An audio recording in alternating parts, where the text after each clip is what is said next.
How's the new store doing? It's all right. They're slower, a lot slower. It's nice having some Kind of new. Yeah. I can't get it to You do don't it. Sorry. Oh yeah. Yeah. We just got a candied out. I know. We got it. Shops. There's peanuts in there too. Yeah, I think so. I think once the word gets out that we use it, it'll be the thing. So we'll work on it. But when you look at it, sales wise, they do about 400,000 less sales. Oh, it don't sound like a lot, but that is quite a lot. All that stuff is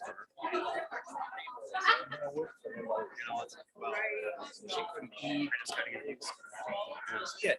It's actually nice. I can go up there, sit and get work done, or I can't. Yeah, she's going well. I feel.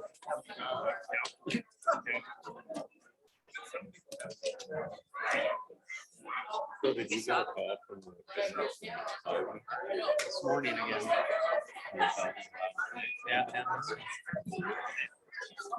I told him, he goes, well, we were gonna come to the meeting.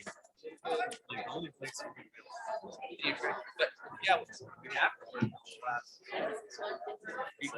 they just started. He was just kind of. he must have talked to you before he called me. Because he was Yeah, but it's an amazing place down there. I have nothing, we hired but it's about $1 million. and supervisor and HR people to take I know. For insurance, it's just wonderful. to do it fair. I mean, we got Just pick them up. like our lodging. That's you're not the guy. Bless you. hired, I know Do you have that cold too? Oh, yeah. Every year this time. Because you have someone Yep. Well, sinuses. Yeah, it's. I'm going to the doctor today to see what she adds to it now. I was doing 3 acres of mulching and bagging weeds. Yeah. Yeah. Powder goes in the air. Yeah. Yeah, that doesn't help at all. Well, thank you. I don't think he knew what to say, but it was like, Mark said, he goes, he does a good job. He's a good worker. He goes, Went to Myrtle Beach. Just laid in the sun. It's like this should help with that. No.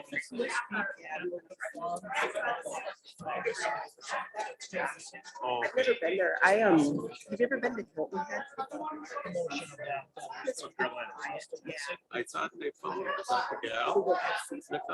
I heard this morning they found her. Maybe he had to change his Hilton Head is nothing bigger than the trees, so it's all very. Okay, So okay. At open forum? Okay. I just had someone call me a couple times last week about broadband again. I got tuned up pretty good by a guy, and it wasn't bad. I just want to know what's going on. You know, is there any hope? And I forwarded them off to Leslie, and sounds like she had a good conversation with it.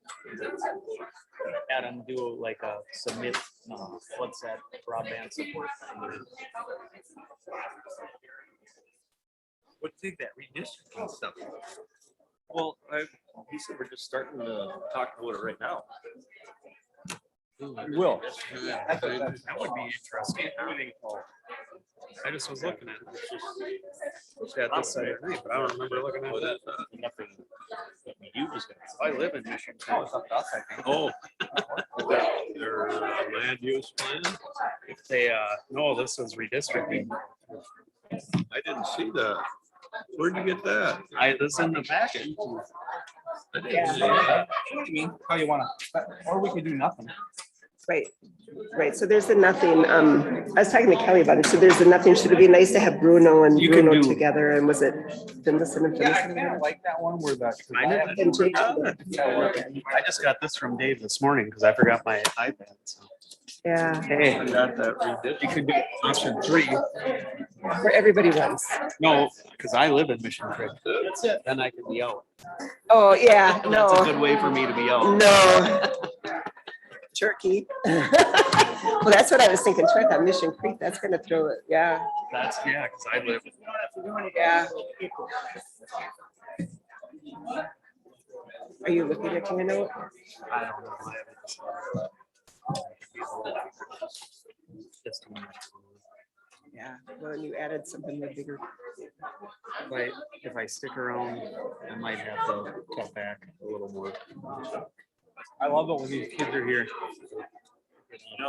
Yeah. Yeah, and I have a lot of notes to take care of today. I've been keeping busy and doing more. Hey, Dave, are you gonna help me with the HRA? Yeah. Biddy? Okay. So that might be a discussion too, so, and I've really come back already. If you need any gaps. Thank you. I have more too, so don't.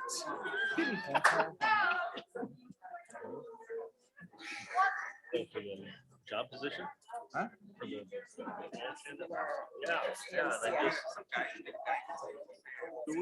Do we know when people, we have accounts, when people that dial in? Committee, I just watched that it's been looked at. Oh, yeah, but you- I got one. Okay. I'm sure they had an interview. Yeah, I was. Morning, Reese.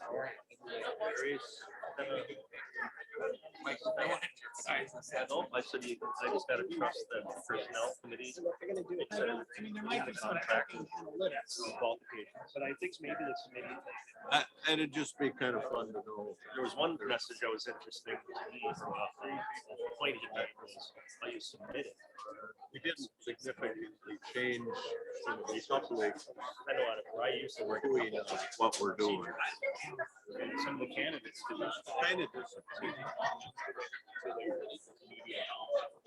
He made it. I was the only one that actually followed the direction. Okay. It's 10 o'clock. We always pride ourselves in starting on time. Welcome, everybody. This meeting is open to the public, either in person or you can dial into this meeting anytime we have a county board meeting. So we will, with that, we'll call the meeting to order and we'll rise for the pledge. I pledge allegiance to the flag of the United States of America, and to the republic for which it stands, one nation, under God, indivisible, with liberty and justice for all.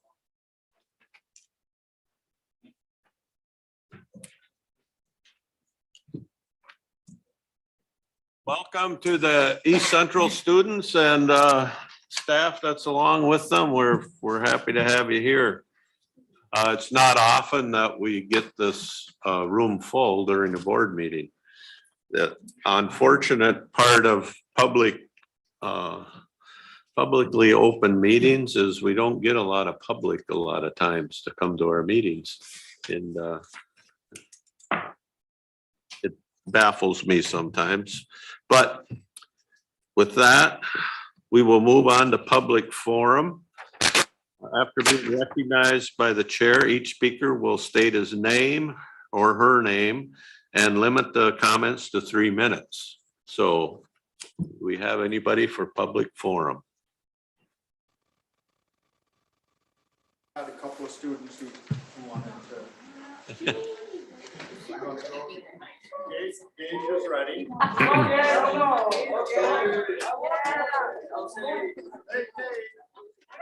No, remember, we embedded it in our First Amendment. One of the 5 rights guaranteed is the right to petition the government for redress. You know, being used, and I talked to many students, they know a lot of these. I mean, students were like, hey, that's my neighbor, that's my dad's best friend. We know these people, these are our neighbors, they're here to serve us. They do hard work that's often thankless. And we're gonna be respectful and just tell them some of the things that make a difference to us that they might be able to help with. So I have 3 students who agreed to tell a little bit, to say something. We'll play paper, scissors, rock if we need to. We didn't do it. Gage, come on up and just tell them your story about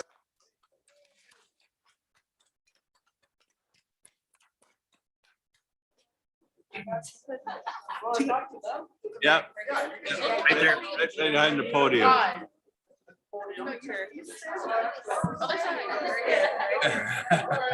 Okay. There you go. If you talk in the mic, they can hear you on mine Yeah. too. All right, there we go. Thanks for coming up. Okay. Name? I would like to talk. Oh, my name is Gage Vork. I would like to talk about the Wi-Fi where I live. I live on Duxbury Road, and I live in kind of like a dead spot, kind of. So we can't really get anything for Wi-Fi, and that makes it hard for schooling. Like distance last year, I couldn't really do anything. And it's hard for me to do my homework at home without that access. And yeah, that's pretty much it. Thank you so much, because you know what? Those are the stories that we can tell to people who can make a difference to get you Wi-Fi, because I can talk till I'm blue in the face. And when we hear it from a student, it makes a difference. So thank you very much for having the courage to come here and talk to us. You know, I'd like to add to that. We have a survey that's out there right now to help with broadband and to help us so that we know how we can help you. I think it would be awesome if some of you students would take that survey, and Mr. Laurie can help you with that. Especially when you don't have internet at home, you can do it at the school. Mr. Chair. Yes. So do you have to drive to a friend's house to get connected, or how far do you have to move? Well, normally I would just go to my friend's house to do things, or I would stay after school to do homework. Okay. Tell them that your grandpa is involved in the economic development too, and you mentioned that to me. Oh yeah, my grandpa, I forgot what he was a part of, but he was part of one of the teams that decides like to build businesses and where they should be. He's part of it for Hinckley, and I think it's Bruno. Okay. Part of two of them, I think. Wonderful. Thank you. Economic development. Does that sound Yeah. right? Yeah. Who's your grandfather? His name is Ronald Osmus. Oh, yeah. Nice. Good, good. Thank you. Thanks. Thank you.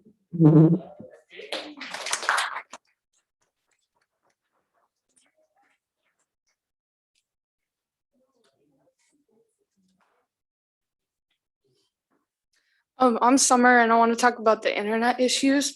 So I moved up here from down in like Scott County, and we had pretty good internet down there. It's by the cities. And my mom does like an online job. So it's like on the computer, it's customer service. And when we moved up here, the Wi-Fi wasn't good enough for like all our phones and her work. So she had to quit her job because we didn't have good enough Wi-Fi. That's it. Thank you very much. Yep.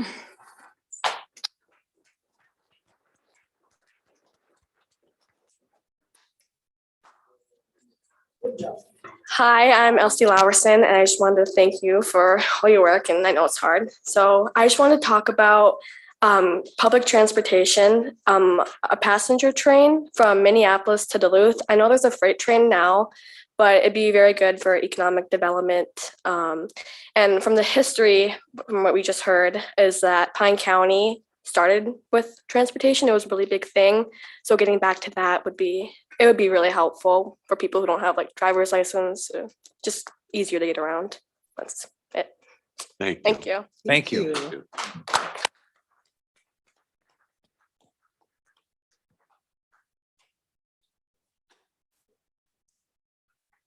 Anybody else? Jeff? Chair, members of the board. I was asked to provide an update on or information on the current missing, or the most recent missing person case that we have, is Ashley Carlson. As you might know, she was reported missing over a month ago now, on the 24th of September. And so we have focused our search in the area where a car that was associated with her was located out in the St. Croix Forest, Wilma Township. And we have spent, we haven't counted the hours, but man hours wise, we've got thousands of hours in the search that's out there. We've been out there on foot. We've had aircraft support. We've been out on one of the lakes of interest out there. And I want to name a few of the entities that have helped us search. It's Mille Lacs Tribal PD, Burnett County Sheriff's Office, Minnesota DNR through their forestry, conservation officers, and their air support, like I mentioned. St. Louis County Search and Rescue, Minnesota BCA, Sawyer County, Wisconsin Canines, St. Paul Fire, Minnesota State Patrol, Wisconsin DNR, Wisconsin DCI, North Star Search and Rescue, both with ground search and canine emergency response team, CAM Search and Rescue, and Pine County CERT team, and the East Central Drug Task Force. So we have called in a lot of resources. And one thing is also, we don't necessarily even have to make those calls. There's people that are calling and offering help too. So, and I've probably forgotten some of the entities that are involved in that, because it is a big operation out there. And just to keep you guys updated, we're still getting some possible sightings that we're tracking down. We're also starting to get back some of the data that is gathered through cell phones and other means, and processing that to see if that points us in some other directions. And working really closely with Burnett. She lived in Burnett. The last possible sighting that we have of her would be in Pine County. So it's kind of a mutual between us and them, with, again, all those resources that are coming in to help. We did have just this past weekend, the CAM group that I mentioned. They're a volunteer group that works throughout the state. They came up Friday and Saturday and spent all day out there with 14 people, I was told. So again, we've got a lot of people that have put in a lot of time out there, and that's not counting the again, probably thousands of hours that the investigators have been putting in for the last month. I would say, half their time is devoted to that case alone, with the other half trying to keep up with normal stuff that's going on in the county. So we're continuing to ask if people know anything to call us, let us know. We'll look into a sighting if it's in Canada or Mexico. So we'll follow up all those that we can.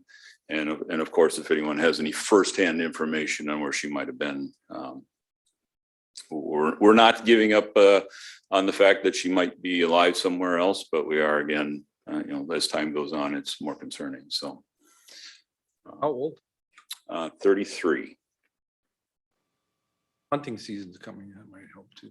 Might get some additional resources out there unknowingly. Yes. Any other questions or?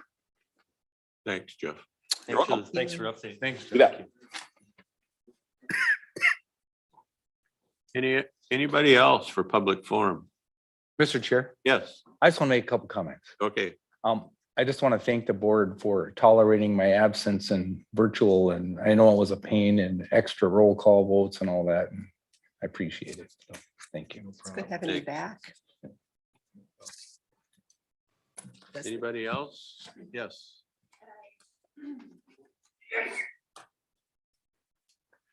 Leslie Sauter, your economic development coordinator. I heard the broadband comments. I came running down the hallway with some invites.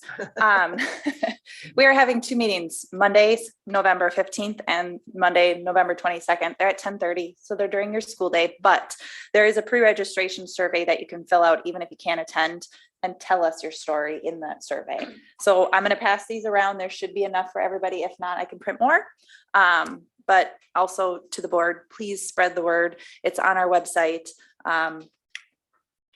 Even if you can't attend, fill out the survey. We're doing it over Zoom. So if you can hop on your phone, wherever you are, it should work because it's over Zoom. So thank you. Thank you. Thanks, Leslie. Anybody else? Thanks, everybody that participated. We'll move on to the agenda. Mr. Chair, there's an addition a correction first to consent agenda item number 4A, the promotion of Terry Clemenson. It actually is an increase in grade and pay. So he will go from a grade 12 to a grade 13 at $41.66 per hour. And then two additions. The first is agenda item 4B, highway maintenance supervisor promotion for Chris Matrius. And regular agenda item number 5A, appointment of Mike Gaynor to the Development Authority Study Committee. Commissioner Ludwig will move as amended. Levgren will second. Got a motion by Ludwig, second by Lovegren. Is there any discussion? If not, all in favor, say aye. Aye. Opposed? All right. Looking for approval of the minutes from the October 19th, 21 County Board meeting and summary for publication. I'll make a motion to accept the minutes. I'll second. Motion by Lovegren, seconded by Moore. Any discussion?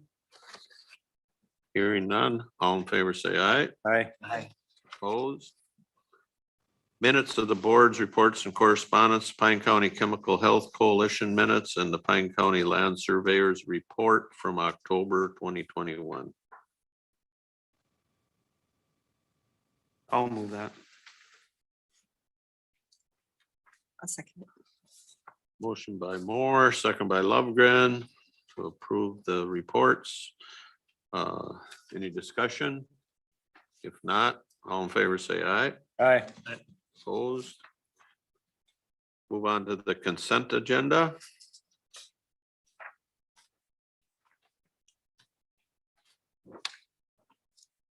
I'll make a motion to accept the consent agenda. Second, Ludwig. Motion by Lovegren, second by Ludwig. Any discussion? If not, all in favor say aye. Aye. Opposed? We'll move on to the regular agenda. We're looking for a letter of support to East Central Energy for a broadband. There's a letter of support to East Central Energy to authorize the county board to sign. If Terry was at a meeting with myself and Leslie and David, you want to say anything, Terry? Yeah, it's Okay. exciting. It's going to cover a huge part of Pine County. Unfortunately, it's not going to cover areas like Arna Township and some areas down there, or up north in Carrick will not be covered. They're in different electric plants or Minnesota Power, so the cities, but East Central Energy covers a lot of Minnesota. And we're hoping that the board will take upon them to continue to go forward and do their feasibility study and see if this is something that will work for them to bring broadband to the East Central Energy clients. So they're having their meeting on, wrong meeting here.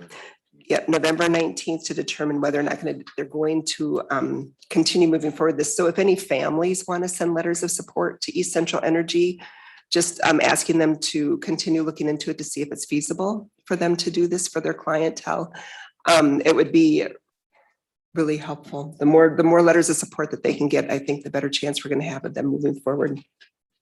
So with that, I'd like to make a motion that Pine County Board of Commissioners send this support letter to East Central Energy, supporting them to continue moving forward with broadband. I'll second that.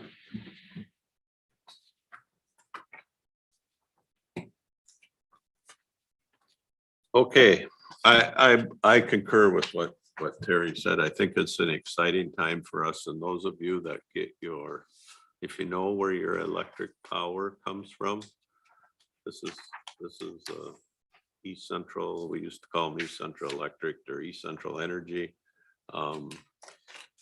They had completed a study 2 years ago that said it was possible for them to do it, but it was economically not in something they wanted to bite off. And now the funding sources have changed. And so they're thinking it's it's an opportunity for them. They're committed to their customers in East Central Minnesota and Western Wisconsin. And so the neat thing about this is it would be one carrier that gets to about, I guess, 85% of the Pine County residents. And maybe, I mean, it's too early to even talk about partnerships with other people, but we're struggling getting carriers to go beyond their ROIs, their return on investments. And we do have some movement right now with carriers building some fiber to the homes, but the next few miles from the end of that fiber is going to be a real struggle. It costs, it's cost prohibitive without some real influx of money from someplace. Yes. So I'm not on that committee, but John on Gaal at Arrowhead spoke to something about the grants for broadband, and there's a mix up in the paperwork or something, or they're not so 2022, and I don't know if they were state or federal, because my connection was lagging. But did you hear anything in your committee about the grant applications and the paperwork won't be ready or anything like that for that some of those projects? No, Okay. and the money that East Central would go after is kind of in a different, at least the way I understand it, a different pocket than the money that we traditionally have been, or that places like Midco and SCI have been able to access their funds. Because it, and I did not hear that. I do. Yeah, and I didn't want to bring it up because I wasn't sure about his comment, but I heard he said nothing was going to happen in 2022, but that might get fixed. Who knows? Yeah. But so I don't know if it was state or federal grants. Anyway, Grant thing.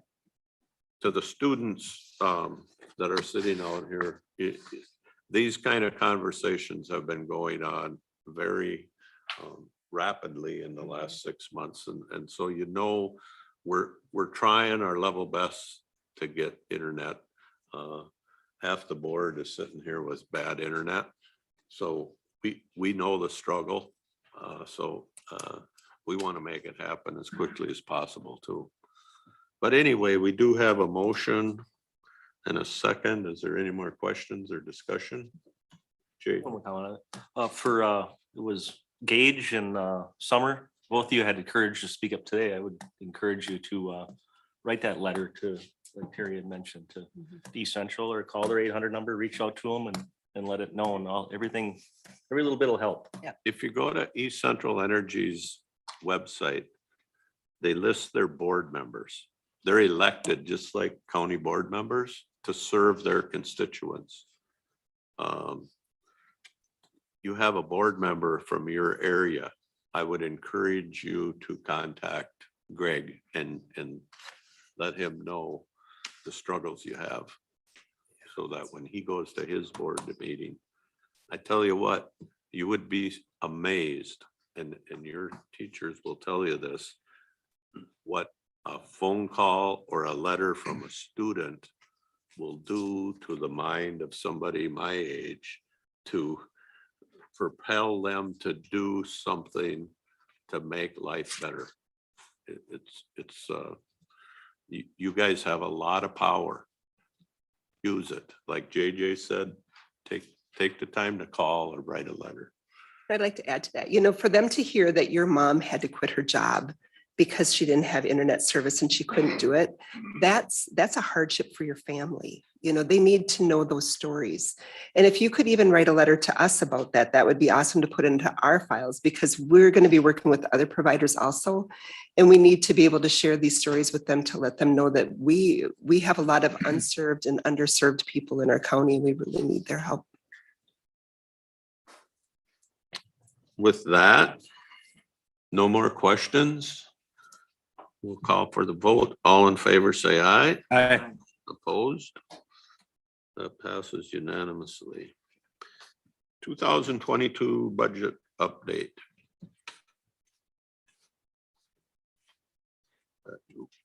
Kelly. Oh, Yes. Thank you, Mr. Chair, members of the board. I'm Kelly Schroeder, County Auditor Treasurer. And I am going to just give you a quick update about where we are in the 2022 budget as of now. So just a reminder, when we build these budgets, we're working with our crystal balls as good as they are. And so there's some big players within our budget that we're really relying on that make or break the budget. So the first one is the county program aid and just other state aids that we receive. Those things make up a huge portion of our budget. And so we've seen this happen before, should the state come have a hard time, we may not get that funding. So right now we built our budget based on assuming that we will get that funding. Additionally, we have a lot of revenues outside of property taxes, in contracts, in reimbursements for services. That's a lot of health and human services, and then our payment in lieu of tax.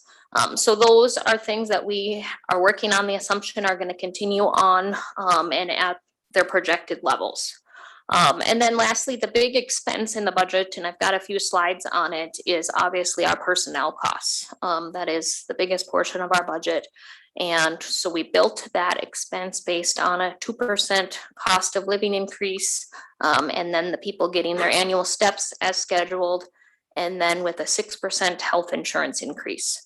And so as we've stepped through since the last time we looked at it, I think that we're still feeling pretty good about that health insurance number, where that's going to be. So that's good news, because in previous years, we've gotten a surprise as we've gotten further on into the fall that whatever number we thought it was isn't going to work. So right now it's still looking good. So an overview of just the budget as a total on the revenue side. So our 2021 revenue was about $46.5 million. Our 2022 revenue is projected at just over $50 million. That does include that property tax increase that you approved in September. But overall, that's an increase of $3.7 million, which about $3 million of that then is not property tax increase. Sure. I think Ryan's trying to get the screen to show fully, but can you just explain what the right numbers are on the bottom? Yes. So on the bottom, the graph that you can't quite see is by fund. So the first two bar graphs or bars on the graph are the general fund, just showing 2021 revenue where it was to 2022 revenue. The next graph, or the next two bars, are the Health and Human Services Fund, and so that shows a very level revenue. And then the far right is our highway fund, and that shows a big tick up in revenue, which again, that has to do with those project dollars coming in from the state. How much of that increase was levy, Kelly? It's just over, it's 700 something. Yeah. Yeah. So in talking about revenues in the general fund, I just have a list of the top 10 revenues that bring funds into the county besides property taxes that help fund our services in the general fund. So you can run down the list. As we talked at the preliminary time, we had some big things that used to be in this list that aren't anymore. So rental income, we used to have rental income from the city of Pine City and some more rental income from Health and Human Services, but because Health and Human Services is in a smaller space now, their rents have gone down. So that's a revenue that we used to have that now in 2021 we no longer have. And then also previously prisoner boarding fees and interest was in this list. And those are things that unfortunately with the way that things have gone, that revenue isn't available to us anymore. So they are out of this list. So when you remove revenues, that means that you've still got those expenses that have to be paid by some other means. Moving on to expenses. So just overall on the budget, expenses, $46.7 million in 2021, 2022, about $50.6 million. So that's an increase of almost $3.9 million in expense increase. And so a lot of that is salaries. And as we'll kind of walk through the graph too, that'll help show it as well. General fund 2021 expenses to 2022 expenses, literally that entire increase is salaries between the two. In HHS, you can see they're very level. She has a very large increase in salaries, but luckily she's got some other areas in her budget that she can move things around. And highway, again, their expenses showed like they jumped way up for 2022, but again, that's those projects that there is large projects planned, and so that there'll be larger expenses. So our top non-debt expenses. So this breaks down that salary number of between 2021 and 2022. There's over $1 million of salary and benefit increases just within the budget. Our road and bridge construction, and as I noted earlier too, salaries and benefits. I mean, that's a huge portion of our budget. If we go back to that expenses at $50 million for 2022, and you look at the 2022 salaries, that's literally half is salaries. And so that's just a huge driver of our expenses is our people. Road and bridge construction, one of our next biggest expense, out of home placements, and then major equipment purchases, our medical services in the jail, and then the library are the other top non-debt expenses that we've got when you look at it as a county-wide budget. So when we look at the entire budget, we take all of those revenues and we showing them against all of those expenses. We still have a deficit of just under $300,000. So it's technically an unbalanced budget. And so when that happens, that gap, in previous years, we talk about that gap being paid by fund balance, our savings account, which is not something that we have wanted to do because it's been our goal to build those fund balances. But this year we have that wonderful thing of ARPA, the American Rescue Plan Act. So some of that gap for 2022, about half of that we are able to fill with ARPA funds. And so there's things within the budget that will be paid with those ARPA dollars instead of with levy dollars. And then we do have a planned use of reserves that really is money from 2021 that we're not spending, that we're rolling over, but it rolls over into the fund balance. When you look at the revenues and expenditures compared, so you can see the general fund has a little bit of a difference between that revenue and expenses. So again, that shows that we don't have enough revenues to cover our expenses. And all of that is covered by either ARPA or the reserves. HHS is very balanced, and same with road and bridge. They come out pretty much even. But again, these things do include the levy increases that you approved. So had you not approved those levy increases, those revenue bars would be lower, at least in the cases of the general fund and road and bridge. So items to highlight. So when I did really the same presentation back in the middle of August, the budget included all of these things that we wanted. And so this walks through some of those things that were cut out of that preliminary budget, or were just big game changers in our budget. So originally there was proposals to add a lieutenant position in the sheriff's office and to increase our ag educator to a full-time position. And so when we are where we are today, the budget does not include either of those two things. It does use reserves, as I just mentioned, that $138,000. We're using reserves because we have that rent income loss. And rather than taking that whole $44,000 of rent income loss, we're gonna fill some of 22,000, half of it with fund balance. And then we have some salary savings, mainly in veteran services and in court security from 2021 that we're gonna roll into the 2022 budget. So we also shifted expenses to ARPA, as I mentioned. The proposed budget does include a $75,000 increase to fleet maintenance. Mark had requested $100,000 and that got cut to $75,000. So that's just something to keep in mind as we continue working through. We've added a lot of vehicles, but not added any money to actually maintain those vehicles. It does include a $100,000 increase to the fleet purchases, so to be able to purchase more vehicles, but then you've got the maintenance side. It's a double-edged sword. It includes additional IT funding. So as we've talked over the years, we were able to shift a lot of funding out of IT over to restricted funds like the Recorder Compliance Fund. However, that fund no longer has a balance that we can use for that, so we had to shift it back to IT. So that's a big ticket of $146,000 that had to go back to IT. Within this budget, we're still funding our building fund and our technology fund. So those are those set aside funds for those specific things. And so that was something that was set up a handful of years ago to actually give us a chance to address some of these things before they become an emergency. So it does continue to fund those.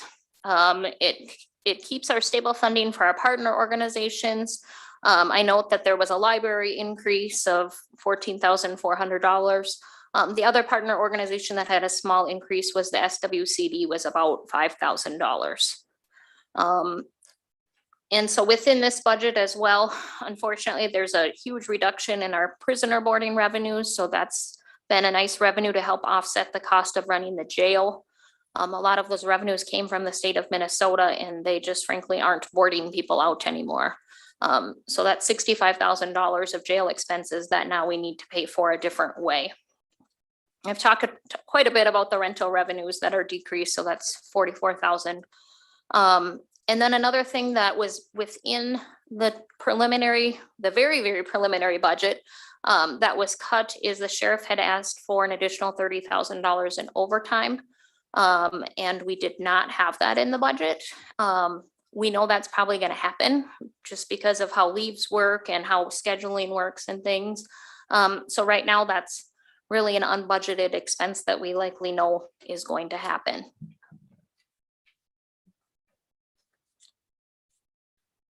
This slide is a little bit busy, but it's just an overview. It shows by department, and this is only the departments that have staff. It shows by department how much new levy dollars the departments needed within the 2022 budget. And then the second column, the salary / benefits, shows how much the salaries and benefits went up for that department. So for example, right at the top, we've got IT. We've already talked about, they have $146,000 of new levy dollars they need. 21,000 of that is because of salary and benefit increases that really, without cutting a person, there's nothing that Ryan can do about that. You can kind of run down the line. When you get down to the bottom, I just am amazed at that very last one with Becky, with her $80,000 less in levy dollars, and her salary still went up almost $400,000, and she's making it work. So it's just to kind of show you that, those levy dollars, most of it is going to salaries. One thing that I did want to point out, court security. Yesterday, Rod and I had a discussion because we realized that our main full-time court security person had resigned, and we were still budgeting for him at the top of the pay scale. And so then we realized that really the new person will be coming on at the bottom of the pay scale. So we found about $13,000 of savings there yesterday. So that was, you've got $13,000 more to spend, or you can just levy $13,000 less. So debt, and so the county has 3 bonds that we owe. Overall, our payments are just over $2 million a year. The way that those debt is structured, our payments stay very level through the life of them. I'm really looking forward to 2031 when those big ones are done. And just a reminder, like that 2020 courthouse that we just refunded or refinanced last fall because interest rates were so low. Ellers, our consultant, has said that in the 2015 jail bonds, they can be refunded in 2023. And so if interest rates are still kind of how they are, we're probably going to be going through that. And so then we could potentially have some savings there.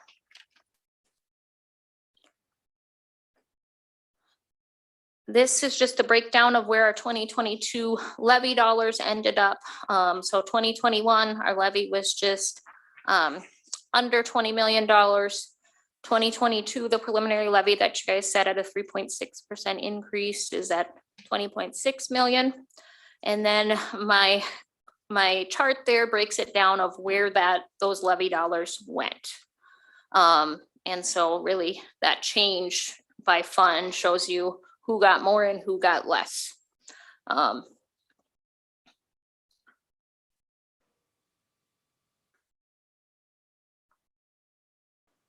So overall, that's where we're sitting right now on the 2022 budget. You will need to, and levy, you will need to finalize it by the end of December.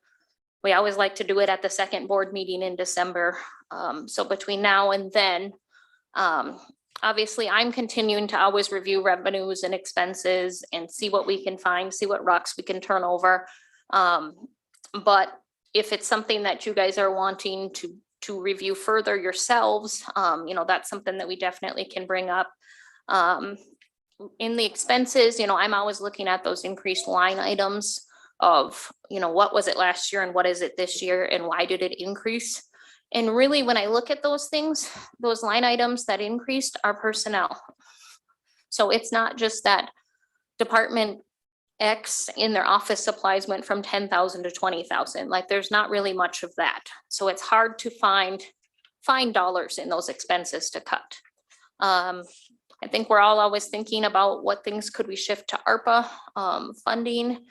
And so as people think and get ideas, it's always something great to bring up. I know department heads, we're always trying to think of what do we have in our budget that we could get rid of and move to ARPA. But we've moved a lot of rocks and not found a lot, but because we want to make sure that we're spending the money according to how it has to be spent. The other thing that I always like to note is we have a lot of restricted fund balances. So essentially those are savings accounts that are for specific purposes and they can only be used for those specific purposes.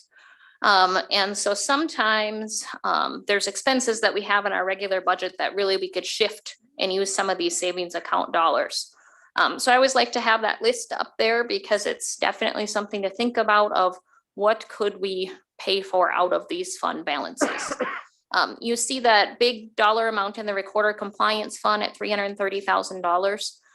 Really, that's all spoken for with buying the new property tax and CAMA system. And so that number really is almost like it's zero.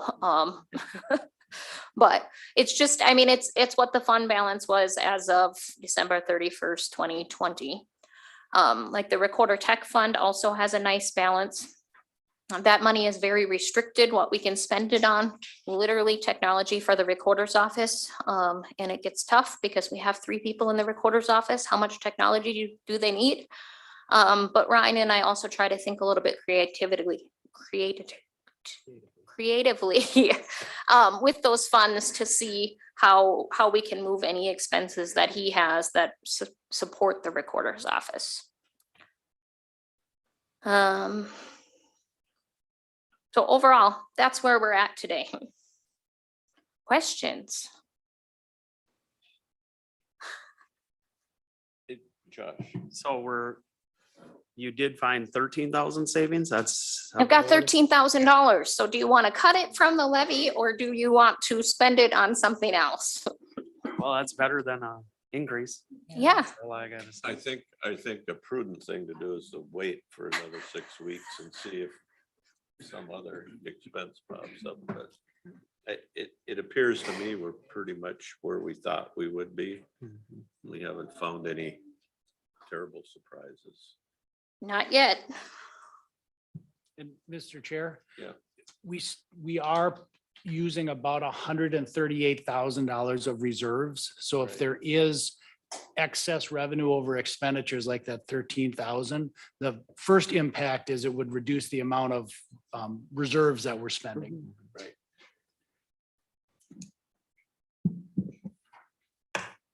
Thanks, Kelly.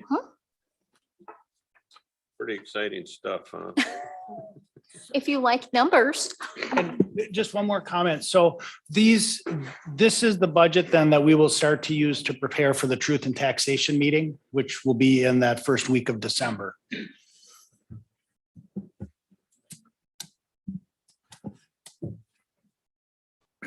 So, But Tony, go ahead.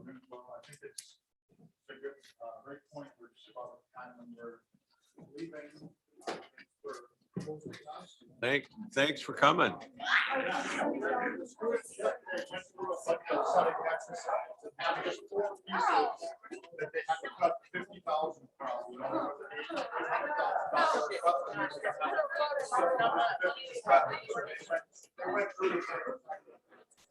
Good. Keep going.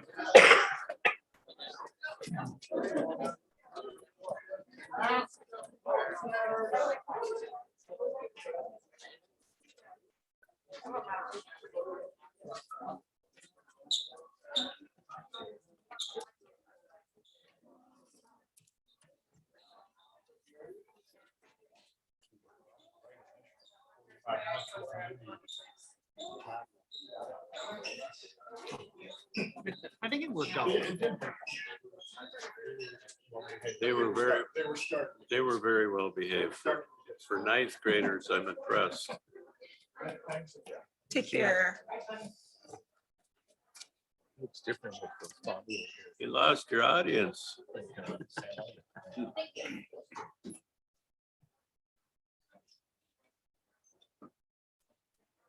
That was really hard to read back there. So could you email that Yeah. out? Yeah, we can email it. That'd be great. Thank you. Anything else on budget? No, I thanks very much for the, You know, Thanks, Kelly. with that 13,000, just thinking, we talked about the fleet maintenance and the need there, we're probably gonna have a need there, and the sheriff's overtime or two, so well, I think my first inclination is keep it. it's the spending of reserves. Yeah. I mean, but we can mull this over for a while. Yep. We probably all have an idea. Well, we haven't added to our reserves really. Last year we didn't either, so I want to say, I would say we got to keep reserves. Yeah. We're not I think the other really to our goal yet. piece of that, Kelly, is to see what we think our carryout's gonna be. Because that really has built our reserves in the last couple of years. We've had underspent portions of our budget that carried over.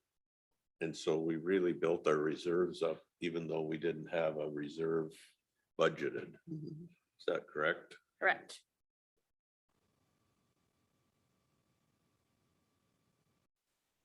Okay, redistricting. My favorite subject. Maybe not. I don't know, I can go around in circles for many hours on redistricting. Yeah. So again, Kelly Schroeder, County Auditor Treasurer. So redistricting, I'm going to just jump to the next slide. So redistricting occurs after each census. And so it literally redraws those boundaries for the different districts. So we think in terms of commissioner districts, but it's happening for congressional districts, for state legislative districts, cities, townships. So the redistricting is much bigger than us, but we focus just on ours a little bit. When we talk in redistricting, the principles that we always have to keep in mind are that districts are supposed to be regular. So I feel like regular really means rectangular as you can make them. Compact, so it should be as compact as it can be. It shouldn't be pulled out one way or the other. And they have to be contiguous. And so contiguous, for example, Brook Park City. It's located right smack dab in the middle of Brook Park Township. Brook Park City can never be in a different commissioner district than Brook Park Township. It just can't happen. We have a few cities like that, like Asco. But then you've got like Hinckley and Pine City that touch several different townships. And so those places get a little bit easier to shift one way or the other. It used to be split right down Highway 61. It did, yeah. All right. So on my very Still confused about that. On my very first slide, this just shows how the commissioner districts currently are. The little blue boxes, those are the cities, obviously. They're not labeled on here, but this is how they're currently laid out, which was no change. The 2010, or well, really it was 2012 redistricting did not change these. So this has been in place for quite some time. Who redistricts? So I had sort of already touched on this, but the state's the very first entity that redistricts. They redistrict the congressional districts and their state legislative districts. And so that's something that they are working on currently. They've got a committee that's working on it. And really the other two entities can't start until the state redistricting is done. Because your commissioner districts can't split a state legislative district. So if Windermere Township ends up in a different, Windermere's maybe not a good example. Kettle River Township ends up in a different state legislative district, then it's going to be hard for it to stay in District 4 because District 4 is in a different state legislative district. The one thing that I'm hoping for to happen is for that House district to cover all of Pine County, but we'll see how that ends up because we have that little corner that's covered by Sundin right now. Cities, townships, and schools, really, I probably should have had them above the county because they're the next ones in line to redistrict. So some cities, for example, they elect by ward. So we elect council members by where they live. We don't have any of that here in Pine County. Precincts are something that we have one city with multiple precincts. And that's because that's in a separate census block. My hope is, and that's the city of Sturgeon Lake. I have testified to the state and hopefully we can get that city put back as one. So then we would effectively have no cities or townships with multiple precincts. Sometimes cities, bigger cities will split into multiple precincts just for polling place ease and things like that, but really we're not at that point. So then once the cities and townships are done, then the county can pick it up. And our responsibility is commissioner districts. Some counties have the responsibility to redistrict the soil and water, but that's when the soil and water seats are elected by district. So you only vote for the person who's in your district, where we vote on all seats. The person has to live in that district, but we get to vote on all of the seats. So we do not have to redistrict soil and water. So we just focus on commissioner districts. The time frame, so the state's final deadline is February 15th to finish their redistricting. As I've heard, it seems that in previous redistricting, the court ends up making a decision and we all move on. So we can't really start a formal process until we know how the state turns out. But we can do a lot of legwork ahead of time. And so that's what I'm hoping to start today. The cities and townships have till March 29th to do their redistricting. Really, I think that that's going to be pretty quick because we don't have we have one city that has multiple precincts and hopefully that's going to go back to one precinct. And then our deadline is April 26th, 2022. Or 80 days after the state, whichever one sooner. And so we have several months on our side, but yet, again, I could spend hours and go around in circles. So schools are on the redistricting list, but really it's just affirming their boundaries. So it's not that they're necessarily like changing their boundaries. So for you guys, for the county commissioners, when is it required? So there's 5 criteria that says commissioner districts have to be redistricted. So we really only have 3 of those criteria that apply to Pine County though. So those are the 3 I'm going to focus on. So the first one is that the district varies in population more than 10% from the average that a single district does. And we're going to dig into what each of these mean. A majority of the least populous districts contain less than the majority of the population, or the districts are not as equal in population as possible. And so that last one is a little bit squishy in that it's almost our decision of, are they equal as possible or are they not? So just a list of where we are and how it compares to where we were in 2010 based on the 2020 census. So we've lost 874 people. From the Census Bureau, it's interesting to hear them talk because they are feeling like COVID maybe had some impact on responses. And so it's a little bit hard because when you think about just what was going on the census date of April 1st, 2020, the world was like, we had no idea. And so that very well could have had an impact because from what I see, we have people flooding into this county. We're not losing people. We have a lot of those people retiring here to their lake houses and a lot of people just wanting to get out of the metro area. So I was a little surprised it went down, but those are the numbers we have to work with. So you can see how the districts changed between 2010 and 2020. So this gets into my calculations of, do we actually need to redistrict based on these crazy criteria? And I say they're crazy just because when you first read them, you're like, what does that mean? So the first criteria is the district varies in population more than 10% from the average. So the first thing we need to do is figure out what our average district population would be. So literally there's 5 of you and we have our population, we divide by 5. So if all was said and done and everything was equal, each of your district would have 5,775 people in them. But again, when you deal with that regular, compact, contiguous, you can't do that.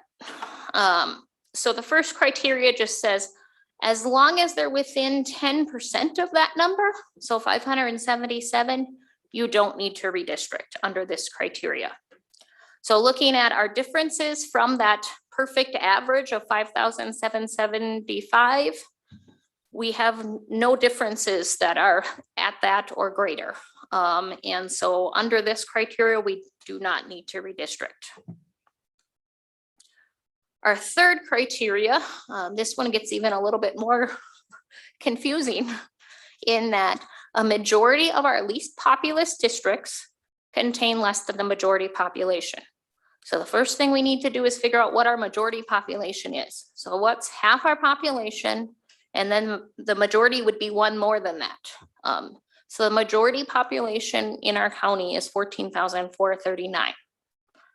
So we need to take that number and then find our 3 smallest districts, which I have them bracketed there, and make sure our 3 smallest districts have more than 14,439. And we definitely do. So criteria 2, we don't need to redistrict according to that. Criteria 3 is where, as I said, it gets a little squishy. Districts are not as equal as possible. So we have our reminder that if the world was perfect, we'd have 5,775 people in each of your districts. And we know how we vary from that. And so the question comes, do we think it's as equal as possible when you consider that these districts need to be regular, compact, and contiguous? And my answer is yes, no, maybe, I don't know. Is there a law that says we have to?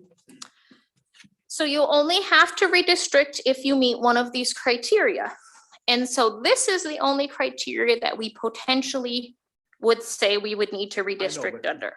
What if we didn't do anything? Right, you don't have to do anything as long as you feel you can defend that our districts are as equal as possible. So then my next question is, if we do something, what is the impact out to the townships and stuff? Yes, What changes? As far as, there's a lot. yeah, so does that create a lot of work? Not necessarily. Okay. So when we look at this, as I said, I can spend probably hours, days, weeks coming up with, well, if we move this district here, we'd get this, and then we'd have to move this one here, and you start to, but then you always have to remember the criteria of, we want them proportionate, we want them regular, they have to be contiguous, they need to be compact. And then you also, at the bottom left-hand corner there, have this other thing of, some of these decisions may require commissioners who were just elected in 2020 to have to rerun in 2022. So that's what I'm going to hit on now is, in reality, the fact that a commissioner who was just elected in 2020 may have to run again in 2022 because of redistricting.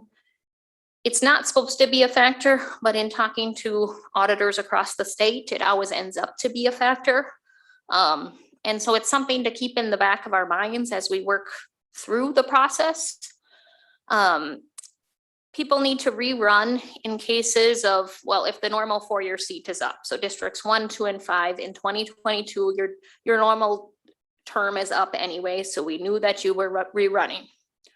However, the next bullet point, the district changes more than the 5% rule.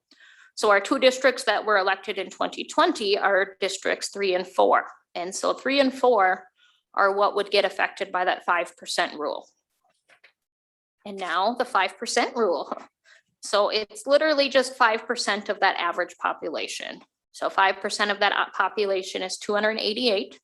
So if the districts change by more than 288, then it would require, if the specific district, so if district 3 changes by more than 288, but district 4 doesn't, then it would be just district 3 having to rerun in 2022.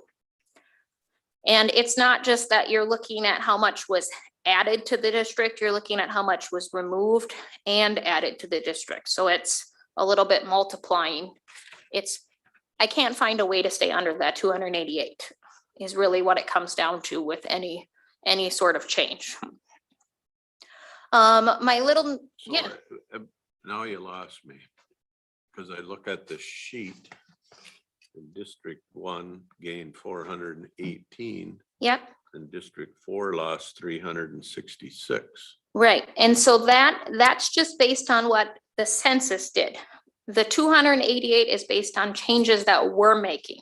Oh. So if we make changes that affect more than 288 people within the districts, that's what causes the redistricting or re-election. Yeah.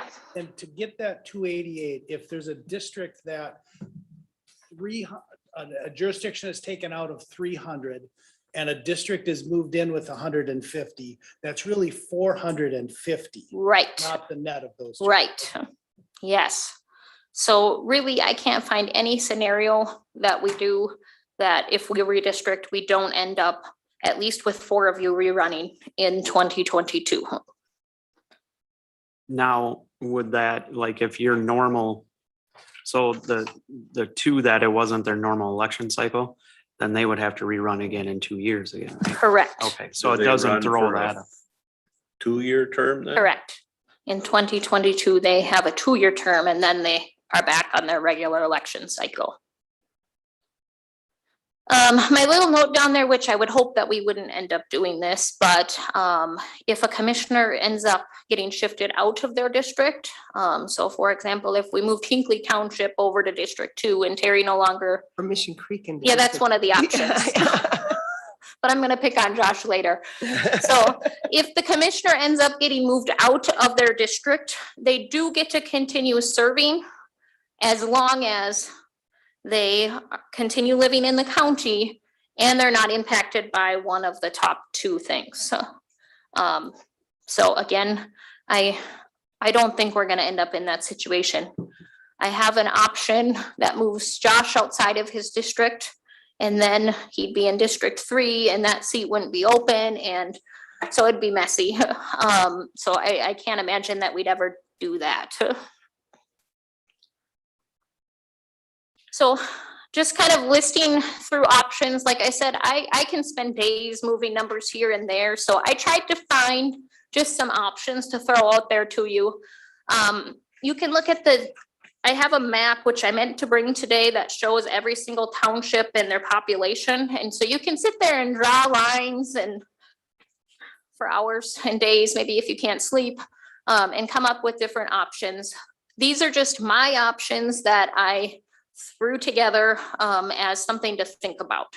So option 1 is obviously, we don't actually redistrict. We leave everything the same. Is that a possibility? Yep. Okay. Yep. So things to consider with this option is that District 1 has a very large population compared to the other districts. It's very hard to do anything with that because it's literally like each of the townships or cities in that district have a large population.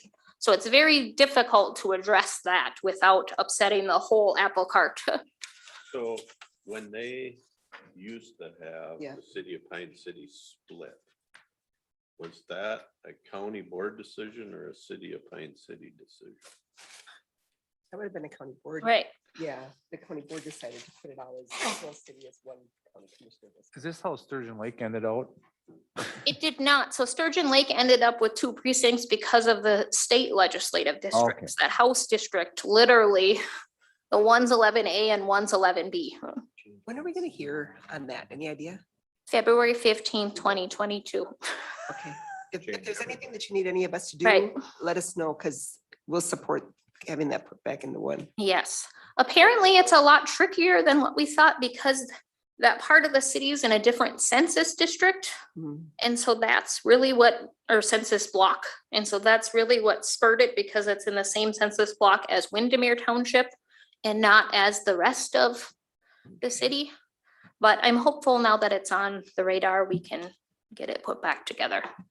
I recall 10 years ago having some of this conversation, and one of my thoughts at that time is, the people that live in District 1 are underrepresented by 800. I mean, they get less representation per population. And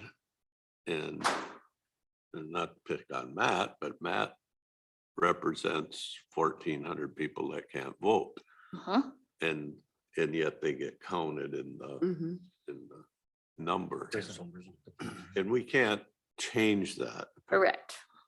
Apparently. So I think what I've witnessed in the last 10 years is that we all represent everybody, and we've done a pretty good job of that. And I think we can be proud of that. So I think of elections, when the city of Pine City was split, just the election, you go to vote and it's like, which commissioner district are you in? Right. I don't know. Then you have 2 different ballots. And then you get the wrong ballot Yeah. because they don't know where the, it was bad. Right. I see. And then the first, I don't know when that changed, but people are still living that. Well, I'm on the west side of town. Yeah. Well, it doesn't matter. Yeah. Yeah. Yeah. So with this option as well, we're always thinking, is it as regular, compact, and contiguous as it can be? The next 2 bullets are just maybe my soapbox, and it doesn't bother anyone else, but it bothers me. Finlayson City and Finlayson Township are not in the same commissioner district. And so that it's strange to me, and same with Bruno City and Bruno Township. They're not in the same commissioner district. And so those are 2 things that in my mind, if we were going to do anything, that would make sense to address. And then the other thing that I also like to think about is like townships. So Arna and Wilma Township, for example, they're very rural, they're very far out there. Their land types, are very similar, their issues are very similar. So it's important in my mind to keep those like townships together. Like New Dozy.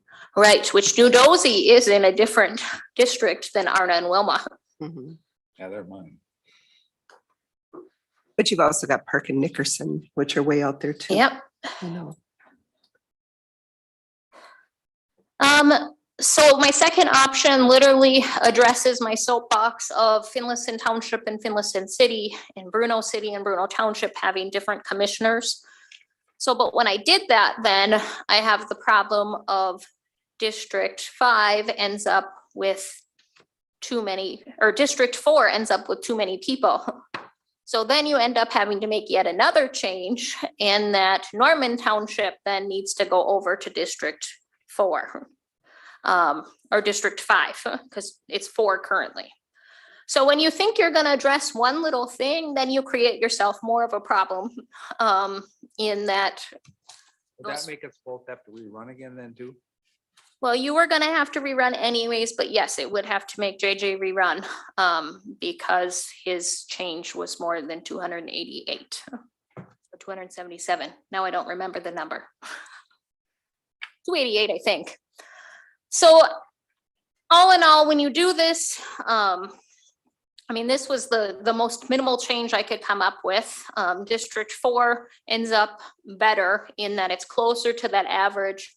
District 5 gets worse in that it's less close to the average, but yet it helps District 4 because District 4 was very disproportionate previously, and it brings them a little bit closer anyways.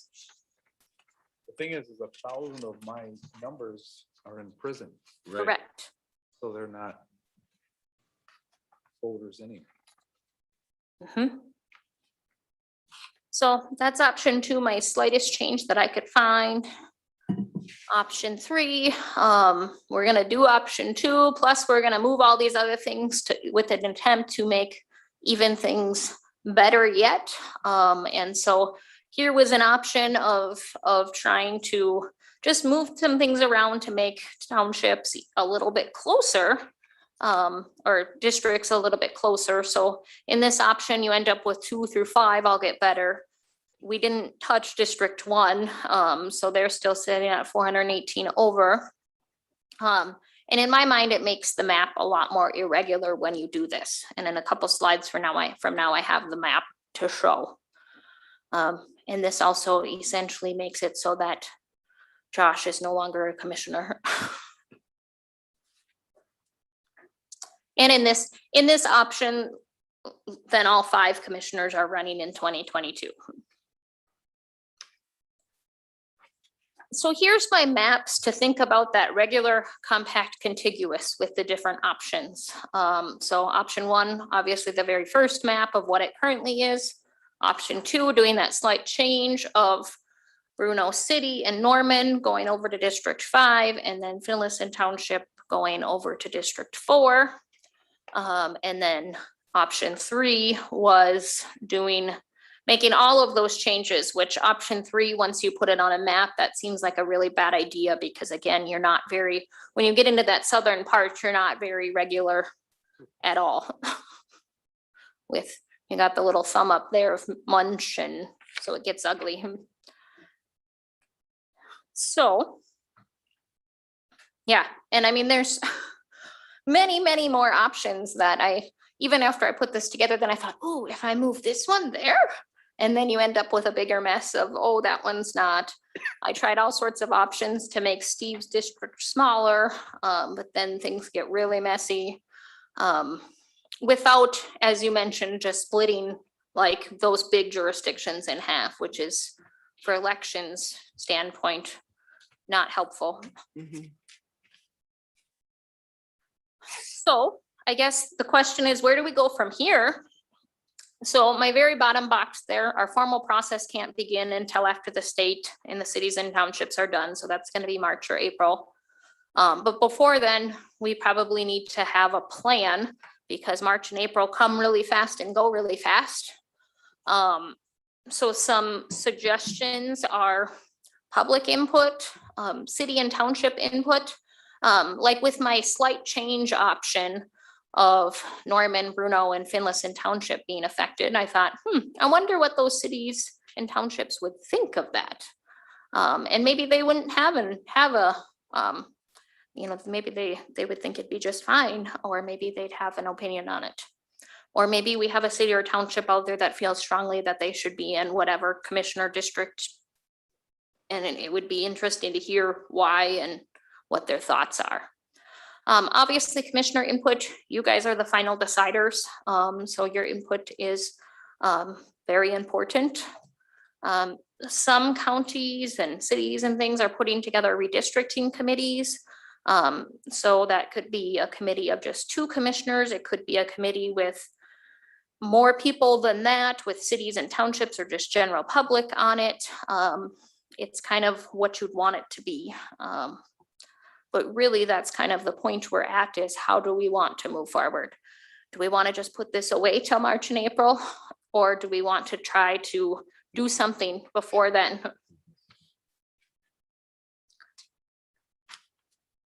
And again, we can't, it's a little bit hard because we don't know what the state's gonna do with our state legislative districts. And so that could be a bearing of what your districts look like. And we'll know that in February. Right, but I think we can do some legwork before then.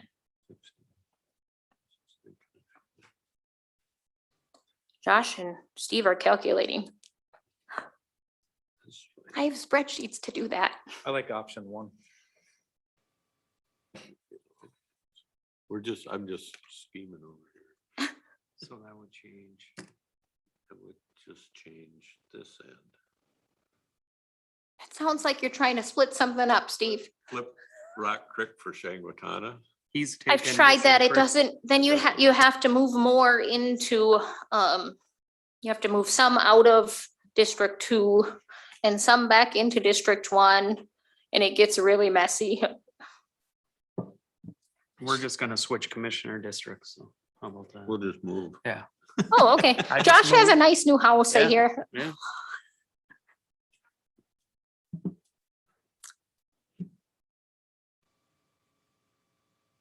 I don't know, it looks like the more you, I think we The ran more into you that play last with it, time, the more messier you- it gets. The more is- you move, I just think it's, we get a chance every 10 years.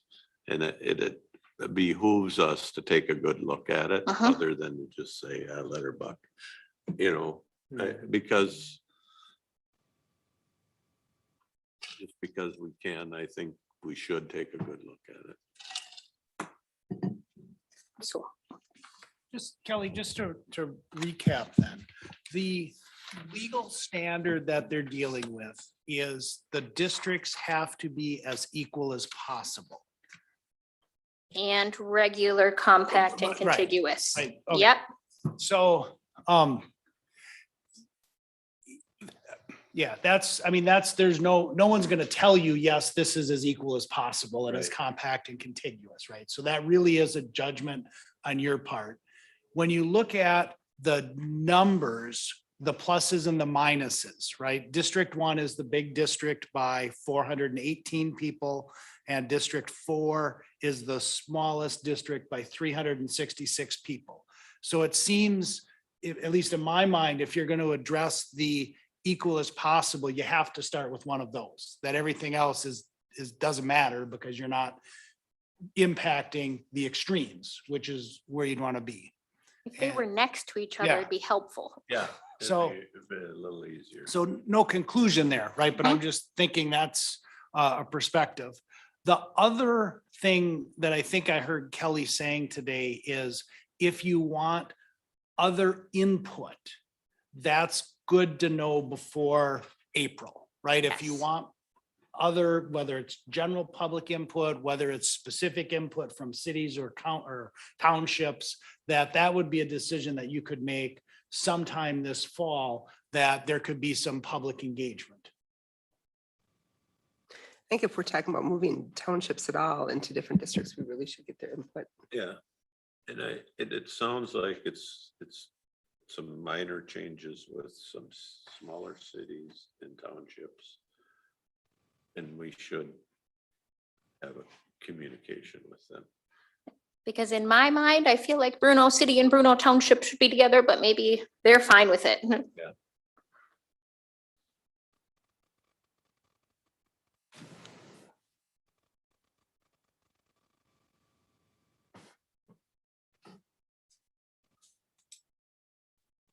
With such a big hangup on the head count, so to speak. His example of a prison. Huh. That many people, first of all, they can't even vote, right? Correct. They don't use any of the goods or services outside of what's provided to them federally. Yeah, so that's why I say it. Yeah, so if you just The base it number to on, me is really moot. if you base it on a head count alone, Uh-huh. you got this guy here sitting with a situation that's, wow. Yeah, You know what I mean? They don't, granted, you don't get the calls that the road's too bumpy. So I don't get any phone calls from the prison saying I plow my road. Right, yeah, it left a snow pile, you know what I mean? I don't- Yeah. I'm just still thinking, Mhm. trying to process, but just that alone.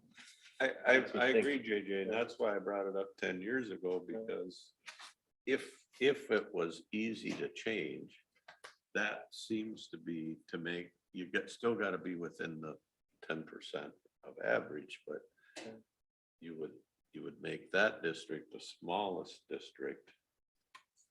Your smallest number of head counts.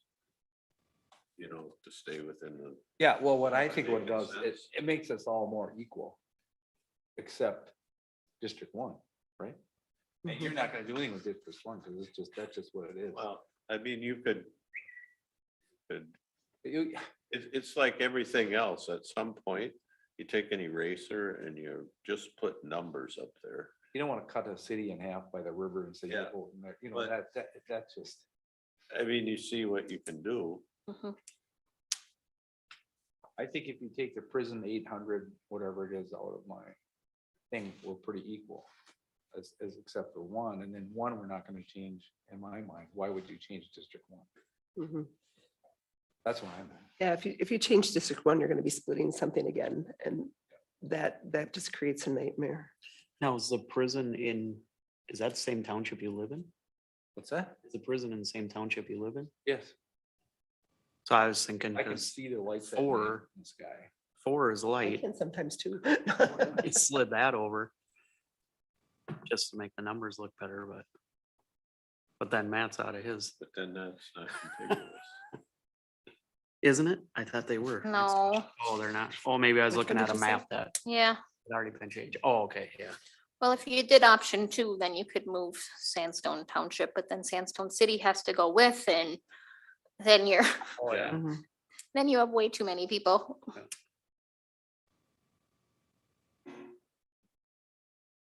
Well, definitely if option 3 is the best way to go by every. No, Don't look at it because I live there. I like option 1 the best.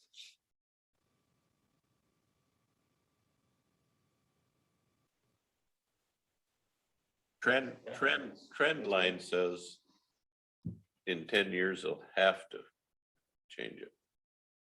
potentially, but yet we see so much. There's just so much development going in places that development wasn't going before. And I mean, like up in District 4, for example, you've got all of these people moving to their lake places now. And so I think that you're gonna see that population go up. And even the New Dosies and the Wilmas and the Arnas, people are heading out. And once we get broadband fixed, Yeah. it's Yeah, gonna be even more. Well, I'm not hearing anybody jumping up and down saying we have to do this. No. I think it's a good conversation. I think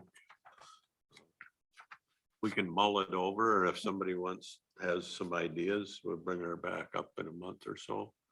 And see sounds good. what people think. Good thing to think about on the deer stand.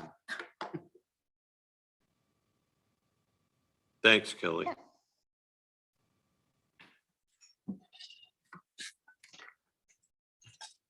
move on to commissioner updates. Mille ban, canceled, soil and water. Soil and water, I zoomed in. One public comment was only from me. I had some beavers tearing up my property pretty bad. And since then, the neighbors came over and have the same problem on their side of the pond. New biologist starting November 1st, which would have been what, yesterday. Chris Oja. The supervisor per diems were raised to $125. The drill is stored out at Skip Thompson's residence. It's insured. It's a good place to store it. Everything else seemed business as usual at the soil and water. All right. I'll add two if I can, Mr. Chair. I got a copy of the draft minutes also. Okay. Is there a draft? If there's anything that anybody wants to see, looks pretty much the same. Arrowhead. Okay, I'm gonna start with the mundane and move to the big one, okay? Okay. On the legislative report, I brought up with Ongaro about the streamlining the SSIS paperwork. And he said, well, we brought it up before, and he said, it's like, it's not getting, but he says, it's always kind of there. But I said, well, let's keep pushing on it. PILT's still on the table. And then there was a pretty good discussion again on the adult mental health initiative. And it got pushed back to 2025. But the DHS is still gonna try to capture those dollars in 2023. So we have one more year of the catchment dollars we get for mental health. And then they don't know what they're gonna do so they're still arguing over the methodology of how they're gonna spend the money and this and that compared to what we're doing now, and they're not producing any. So that's kind of in limbo. Then the big Rob Eklund, the representative from up there in Cooch, he was there virtually, and he spoke about the chronic wasting disease and he authored that bill. He was a co-author, I think, or maybe he authored and picked up on the moving the control from the Board of Animal Health to the DNR, so they can cite and they have more, legal authority there. Right now, it's kind of a combination cooperative agreement thing, which they're kind of making it work, but they're kind of fighting because they do stuff without telling the other group and this and that because they don't get along that good historically. So that's kind of out there, but so he's still pushing to get the whole thing under DNR control. But he made a strong push reaching out to all the counties to do a resolution, putting a moratorium on deer movement that because of the chronic wasting disease and no more new farms and whatever, whatever we can stack on there. And then I brought up the presentation we had from the DNR scientist to him. I said, well, even because they were talking about fencing, I said, well, we asked that scientist in our thing, do animals move that feed on deer? Do they move the CWD?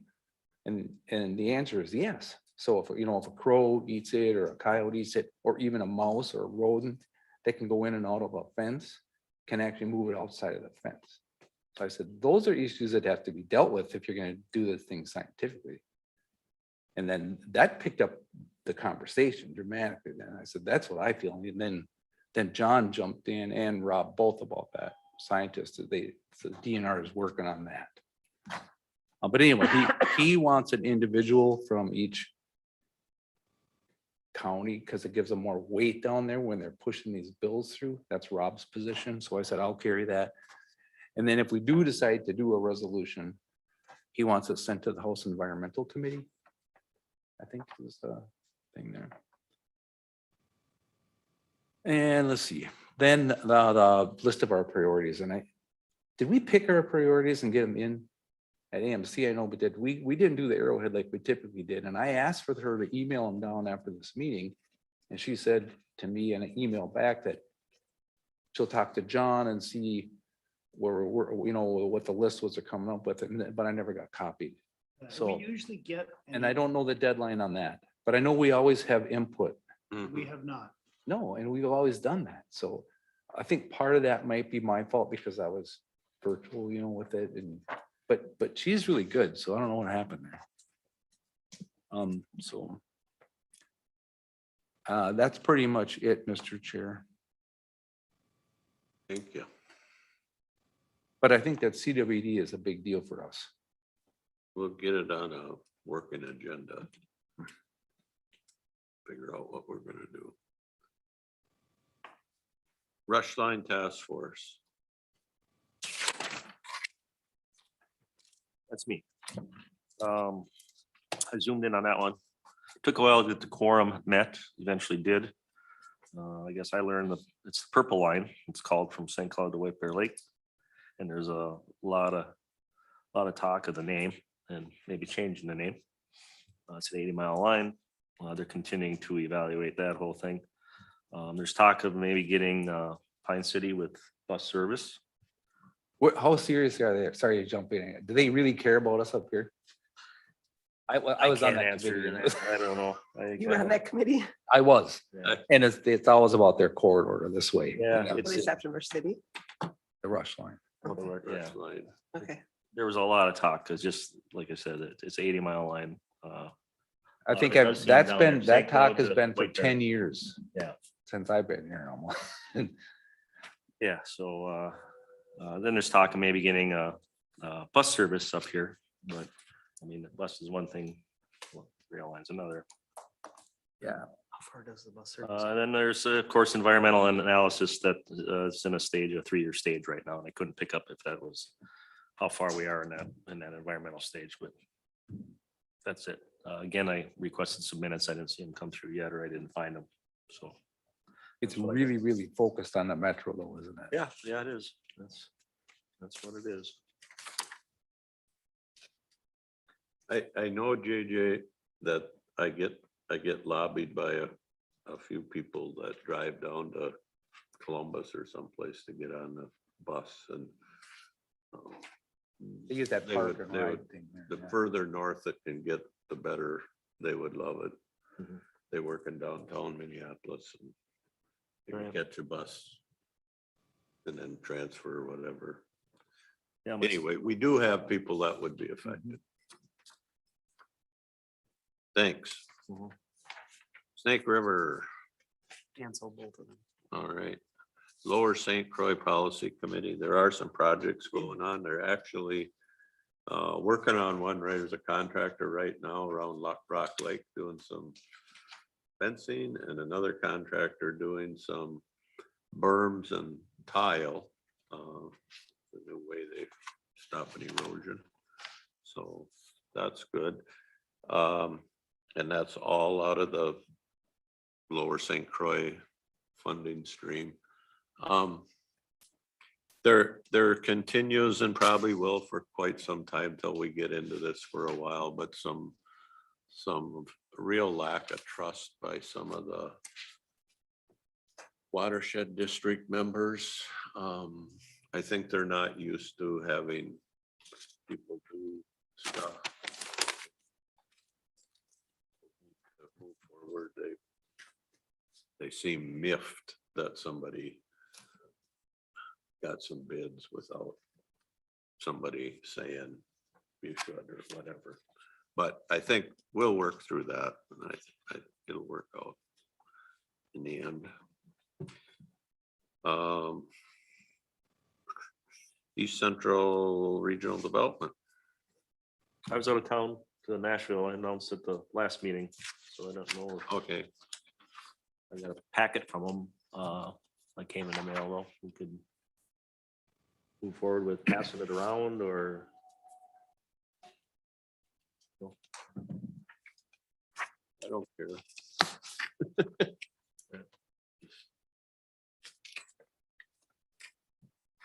NLX was canceled. HRA, I'll start it. And I'll let Dave finish. I'll hand it up pretty quick too. They elected officers. Awesome. Mary Kay Sloan is the chair. The vice chair is Trevor Gaylor. And the secretary is Henry Fisher. And then we got into the annual meeting stuff, and I'm gonna hand that part off to Dave, and he talked about the depositories and papers and all that stuff. So. Yeah, so, I mean, they did the typical annual meeting stuff, which you can read, but maybe the significant things were on the financial management. We're working to move the investments locally, which I think they thought was very important rather than have an out-of-town firm managing the money. And then they did form 3 committees: facility management, board policies, and housing and development projects. And so this is a way for the housing commissioners to start to actually get a little more engaged in the operations. And 2 of them are on the study committee, Henry Fisher and Mary Kay Sloan. And so I think that's going to be a significant, what comes out of the study commission and what the final direction is going to have a significant impact on the HRA and what the HRA does. It was a good meeting. Oh, yes, yeah, and those commissioners, I think are all interested and engaged and bring something to the table, so it's kind of exciting. So there's been some big changes. Been some big changes. Good. Extension. Extension, we have lost 4 of our 4-H directors in 4 years. So, which is not, it's not, there's something going on. So, you know, when you figure that you're the young people and the families that are trying to work with these kids to get them motivated and get them to learn these things, and then every year they get somebody new as their director. So they are bringing in 2 people from down in southern Minnesota that work with this type of issues and they have worked with kids and have worked with families. And they're going to be doing interviews of a select group of volunteers. Are they going to be with staff part of that, David? I know it's volunteers and some of the kids, I believe, and yeah, I don't know if they are interviewing staff or not. Okay. That's one of the things that Terry had said, is that they should interview the staff that are with them all the time and that they see the things that are happening. But anyways, they're going to start doing some interview to see what changes and what changes can be made to strengthen the program and what we need to do to keep directors. So that's, I think that's a different thing than they've done in the past. I think they're really stepping out of the box and stepping up to find out what's going on in Pine County that's causing this problem and to get that fixed. The next meeting will be setting up the agenda, and then they're going to start the hiring process for the 1st of 2022. So the person that we have right now is the interim, and I can't remember her name. I haven't met her. Yeah. Yeah, I think it is Kate. She will be here at least through that hiring process. And she is very good at working with some of these issues too. So hopefully we'll be able to get some of the things resolved if they can figure out what's been going on. EMS. Yes. Well, we set up our budget and the EMS service and how we're gonna do it. And we got an extra 95. Oh, it was 100,000, but the MS cuts $5,000 off right away just to hand it to us. So that's good. So it kind of helps with that seat belt issue where everybody's complying. But there's some good data that we got this time. I'll skip the grant stuff, but the opioid issues are Stearns, Wright, and Benton have had a huge uptick in overdoses with opiates. And along with that, the critical incident stress management, the committees that go out, like we use them when our deputies have an exposure, there's a team that comes out. Well, that's been just super busy too, with overdoses and whatever that's happening, but there's 27 call outs so far. And it's using up a lot of resources because those are volunteer teams, but they're really needed for the groups, I think, so we're trying to keep that going. Then the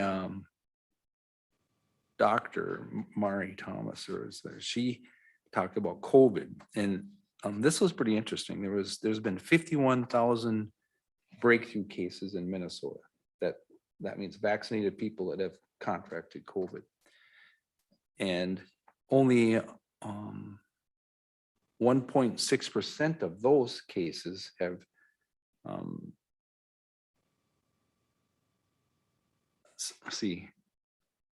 can't remember how that went, the numbers, I'm sorry. But anyway, only 2,400 have ended up hospitalized. And only 0.01% was there a death. And they were always had other health issues going on and elderly. So she said that COVID or the Delta variant is going downhill.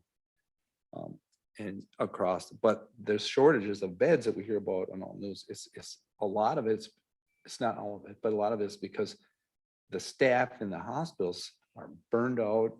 Some are having the vaccine issues and some are sick. So it isn't that there's not rooms to put them in, there's just no staff to take care of them in the hospitals. So, but we're winning, the COVID's going downhill, so. So 50-some thousand have contracted it. Even Had after, breakthrough cases, but they were minor, just very, very minor. and that's in the state or in this area or what? Oh, she didn't break it down. It's in Minnesota. Okay. That was all Minnesota. You know roughly how many have been vaccinated? Like what percent of that is vaccinated? Those are the ones that Those were. are the vaccines. I think No, I know, but like how Point- many? See how many had been? 0.076% have had to go to the hospital of that breakthroughs. Okay. That's really small. 0.07. Oh, okay. 0.076%. And of that, it's 0.01% that died. So it's kind of interesting. Mhm. Let's see, Alan, what else? It's gotta be. That's pretty much it.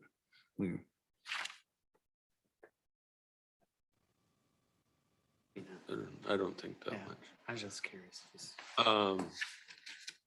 Any other meetings to report on? I went to a first-time home buyers that was offered through AMC, and it was very interesting. What it does is it helps first-time home owners or home buyers with their down payments and with their closing costs, which are huge. And when I put this into perspective, Jana was going to buy our house for $180,000. We went to the banker and they told her, okay, so we're going to have you buy it for $235,000 and your mom and dad are going to gift you $45,000. And we thought that she was going to get $45,000 to do her home improvements. What it was that for that $180,000, she needed to have such a big down payment. So her down payment was the $45,000. So when you put that into perspective, it costs these people that are trying to buy their first home, they don't have equity from another home to put into it. It's really hard. It's something that they can't do. So this is a program that's offered through the state. It promotes first-time homeowners access to down payments and closing costs, minimal administrative burden, dedicated funding for the county, marketing and outreach support, no deposit fee in 2022. And then you get all your information from the Minnesota Housing First Change. Getting some of the counties that do it are Mora, Bram, Cambridge, Chisago County is doing it. It just sounded, St. Louis County, Chisago County, and Isanti County are the counties that I put that were near us. You need to use at least 50% of your allocated amount between January through November. But you can exceed that amount too. So there's a lot of really good things about this program, and I hope that we look more into it. I know that Leslie attended that seminar too. And she's starting to do some work. The one thing that we found is that none of our banks are within this program. You have to get your funding from a certain bank that's part of this program. But we're talking to Trevor and seeing if Northview could do it. And that Franzen is, but Franzen is listed in Bram, but I'm sure that that's probably Franzen here in Pine City too. But anyways, it was really interesting and a fun way to find out more of how we can encourage people to move to Pine County. Thanks for going to that. Mr. Chair. Yeah. I do want to say one more thing. I kind of want to give a shout out to our zoning and planning board. Those guys, the last 2 months have been there for 3 hours because of the stuff that's happening on Kelly, you know, this building and this and that. And there's a good group of people that are grinding through the problems there. And I don't know how we get some kind of recognition out to them, but They're that's a good lot of committee. work. You know, you sit and you And listen. Caleb's doing a great job holding it all together too. You listen to the things that are brought to them, you know, and then the things that they process and put through, and it's like, but you've got this, or they're very good. Oh, I really think the group thinks so independently and so differently that we have a good zoning board. Right. They have good discussion. Yeah.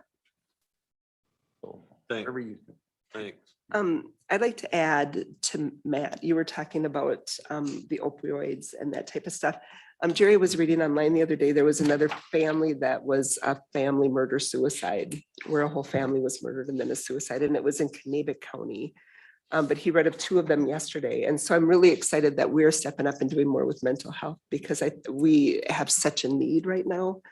There's so many people out there that are really hurting. So if Becky's out there, I don't see her, but I know that she's working really hard to get things Well, working there too. their group just trained up 7 departments in the last month and a half or so. 5 law enforcement for the naloxone. They have to get retraining. Right. Yeah, 5 law enforcement groups and 2 EMS services. So they're busy Yeah, in that, trying to save lives, at least on that side of it. crazy. It's just crazy. Thank you, Mr. Chair. Thank you. We got one more thing here, the appointment of Mike Gaynor to, what do we call that group? I didn't, The Development Authority Study Committee. the Study Committee for the Development Authority. I'll move that. I'll second it. Motion by Moore, second by Lovegren. Any discussion? All in favor, say aye. Hi. Opposed? All right. Check your upcoming meetings. We got plenty of them. Mr. Chair, I would just add that next board meeting, our state senator and state representative will be in attendance at 1 o'clock for a legislative discussion. So if you have any issues that you want research or information ready for, let me know. Thanks. Any other business? If not, we'll declare the meeting adjourned. Thank you, everybody. Could you go to that Friday night? Yeah, I believe that. You were, your nose stuck up in here.